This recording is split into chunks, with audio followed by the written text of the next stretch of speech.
Photo తీస్తున్నాను. తీయండి sir. Okay, so మీ photo తీసుకున్నాను. నేను దీన్ని నా ఏఐలో అప్లోడ్ చేస్తాను, అలాగే నా టీమ్కి ఫార్వర్డ్ చేస్తాను. చిన్న ఒక 40 minutes నాకు టైం ఇవ్వండి చాలు. ఒక్క 40 minutes. Okay, let's see.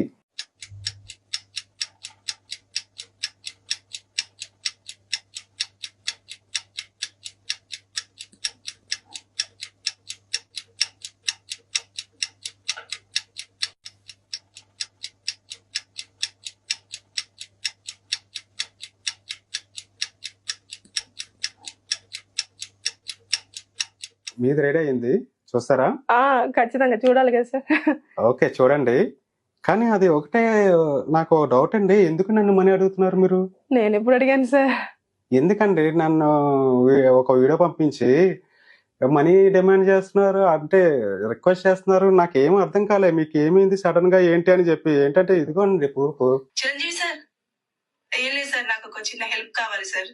నాకు కొంచెం మనీ అర్జెంట్ గా అవసరం అయ్యింది. ఒక 20,000 ఉంటే నాకు పంపిస్తారా సార్ ఫోన్ పే లో?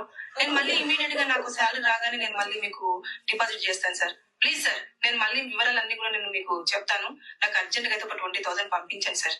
గాడ్, నేను ఇక్కడే కూర్చొని ఉన్నాను కదా సార్. అదేనండి మ్యాజిక్. సో అసలు నేను ఎప్పుడు మిమ్మల్ని అడిగాను సార్? అమ్మో బాబోయ్, సేమ్ నా వాయిసే. నేను ఎట్లా మోడ్యులేషన్, నేను ఎక్కడ ఏ పదం మాట్లాడతానో అది చాలా యాజ్ ఇట్ ఈజ్ తీసుకుంది సార్. అదేనండి, ఇప్పుడు ఏఏతో అన్ని రకాలుగా చేయొచ్చు. మీరు ఏ రకంగా మాట్లాడతారు ఏంటి అనేది చేసి ఇప్పుడు మీకులాగే సేమ్ అది ఎవరు పంపించారు సార్? మీ వాళ్ళే పంపించారు? మా టీమేనండి. మా టీం నుంచే ఇది మీ ఎడిటింగ్ చేసి పంపించాము. అంటే ఇమేజ్ ఇస్తే యాజ్ ఇట్ ఈజ్ అట్లా వచ్చేస్తుందా సార్? వచ్చేస్తుందండి. ఇందులోనే మీరు అబ్జర్వ్ చేస్తే మీ ఇందాక ఫోటో తీసుకున్నప్పుడు మీ మైక్ ఉంది. అవునవును, అది ఉంది ఇందులో. అలాగే మీ ఫోన్ తెలుసండి, మీ ఫోన్ మోడల్ OnePlus కదా మీ ఫోన్ మోడల్. సో అది కూడా ఇన్క్లూడ్ చేశాను. అమ్మా, సో ఇప్పుడు దాని వల్ల మీకు రియాలిటీ అనిపిస్తుంది అవతల వాళ్ళకి పంపించేటప్పుడు. ఓ ఓకే, తను యాక్చువల్ గా షూటింగ్ చేస్తుంటుంది కదా. సీరియస్ గా సార్, నేనైతే ఇంకా దాంట్లో నుంచి అదేనండి. సో ఇప్పుడు ఈ రకంగానే మనకి ఏఏతో రకరకాల మోసాలు అనేది స్టార్ట్ అయ్యాయండి. అంటే ఇది మనం వీడియో అనేది చేసాము. వీడియో అనేది కాకుండా మనకి డీప్ ఫేక్ వీడియో కాల్స్ అనేది కూడా ఉన్నాయి.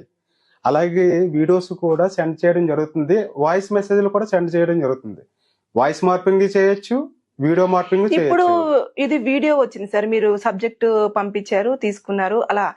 కానీ ఇప్పుడు ఇక్కడ చూస్తే వీడియో కాల్ డైరెక్ట్ మాట్లాడుతున్నప్పుడు నేను ఇదే మాట మాట్లాడితే వాళ్ళు అదే ఆన్సర్ ఇవ్వాలి అనేది ఎట్లా తెలుస్తుంది సార్? అంటే ఎట్లా అది జరుగుతుంది అంటారు? ఎలా అంటే యాక్చువల్ గా ఇక్కడ డీప్ ఫేకింగ్ లో అయితే గనక సేమ్ ఒక వేరే వ్యక్తి ఉంటారు. ఆ వ్యక్తికి ఆ ఫోటోకి సంబంధించి రకరకాల ఇన్పుట్స్ ఉంటాయండి. వేరే యాంగిల్స్ లో ఉన్న ఇమేజెస్ అన్ని కలెక్ట్ చేస్తారు. అవి కలెక్ట్ చేసి ఇప్పుడు అతను మూమెంట్ ఇచ్చేటప్పుడు ఆ మూమెంట్ లో తను ఒరిజినల్ పర్సన్ అదే మూమెంట్ ఇస్తే ఎక్కడ ఎలా ఉంటుంది అనేది మనకి డాట్స్ అనేది సర్క్యులేట్ అవుతుంటాయండి మనకి ఏ ప్రోగ్రామింగ్ లో. సో వాటిని కరెక్ట్ గా కనెక్ట్ చేసి ఇస్తున్నట్లయితే ఇప్పుడు మామూలుగా నేనే ఉంటాను. ఇప్పుడు వేరే ఒక హీరో లాగా కూడా నేను ఇప్పుడు మాట్లాడి, అంటే నా ఫోటోని నేను అలా పేసి పెట్టుకుని మాట్లాడి నేను చేయొచ్చు. అంటే ఎంత మోసాలు జరుగుతాయి సార్ రియల్ గా చెప్పాలంటే? నిజంగా మనకు బాగా తెలిసిన వాళ్ళు అయితే కనెక్ట్ అవుతారు కదా సార్? ఖచ్చితంగా అండి. ఇప్పుడు జనాలందరూ కూడా ఇప్పుడు ఇలాంటి వాటిని చూసే మోసపోతున్నారు. అందుకే ఇప్పుడు దీని మీద ఒక అవేర్నెస్ అనేది జనాల్లో ఉండడం అనేది ఇంపార్టెంట్ అని అనుకుంటున్నా. సో మీరని కాదు, వేరే వాళ్ళు కూడా ఇలాంటివి చూసి ఇలాంటి ప్రోగ్రామ్స్ ఒకవేళ చూసి వాళ్ళు ఏమనుకుంటున్నారంటే ఇదంతా ఫేక్ అనుకుంటున్నారు. వాళ్ళకి రియల్ గా ఎప్పుడైతే ఇది టచ్ అవుతుందో అప్పుడే వాళ్ళు రియలైజ్ అవుతారు. అంటే మనకు ఏఐతో ఎంత యూజెస్ ఉన్నాయో అంత డిసడ్వాంటేజెస్ కూడా ఉన్నాయి. రెండు ఉన్నాయండి. ఏఐతో అడ్వాంటేజెస్ ఉన్నాయి, డిసడ్వాంటేజెస్ ఉన్నాయి.